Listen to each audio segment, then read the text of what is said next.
নমস্কার, আমি সব্যসাচী। আজ আপনাদেরকে জানাবো এক বিস্ময়কর কাহিনী। প্রাচীন ভারতের এক মহান ঋষি ভৃগুমুনি এবং তার রহস্যময় সৃষ্টি এবং ভৃগু সংহিতা। তিনি ছিলেন ব্রহ্মার মানসপুত্র এবং দেবগুরু বৃহস্পতির শিক্ষক।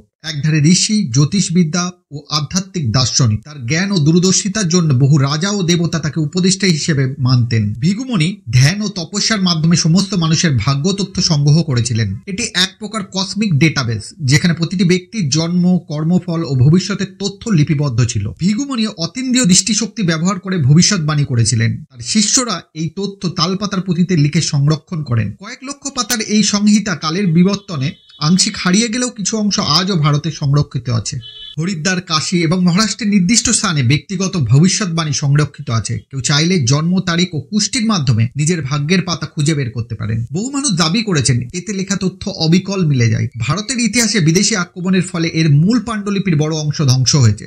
মুঘল ও ব্রিটিশ আমলে সংহিতার কিছু অংশ চুরি বা ধ্বংস করা হয়। কিছু পরিবার ও পুরোহিত গোপনে এর কিছু অংশ সংরক্ষণ করেছেন। এটি কি নিছকই কাকতালীয়? কিছু বিজ্ঞানী মনে করেন এটি কেবলই কাকতালীয় ঘটনা। তবে কোয়ান্টাম ফিজিক্স অনুযায়ী মহাবিশ্বের প্রতিটি ঘটনার তথ্য এক প্রকার শক্তি তরঙ্গের আকারে সংরক্ষিত থাকে, যাকে আকাশিক রেকর্ডস বলা হয়। অনেকের বিশ্বাস ভৃগুমুনি হয়তো সেই তথ্য থেকেই ভবিষ্যৎবাণী করেছিলেন। কেউ বলে এটি অবিকল মিলে যায়, কেউ বলে এটি কুসংস্কার। তবে একথা সত্য, এটি এক বিস্ময়কর সৃষ্টি যা আজও মানুষকে ভাবতে বাধ্য করে প্রাচীন ভারতের জ্ঞান কতটা উন্নত ছিল। ভৃগুমুনি শুধু একজন ঋষি নন, তিনি ছিলেন এক দূরদর্শী বিজ্ঞানী ও দার্শনিক। তার সৃষ্টি ভৃগু সংহিতা এক রহস্যময় ধ্রুপদী জ্ঞান যা আজও বিস্ময়ের জন্ম দেয়। আপনার কি মতামত? আপনি কি বিশ্বাস করেন এই সংহিতা সত্যি ছিল? জানান আমাকে।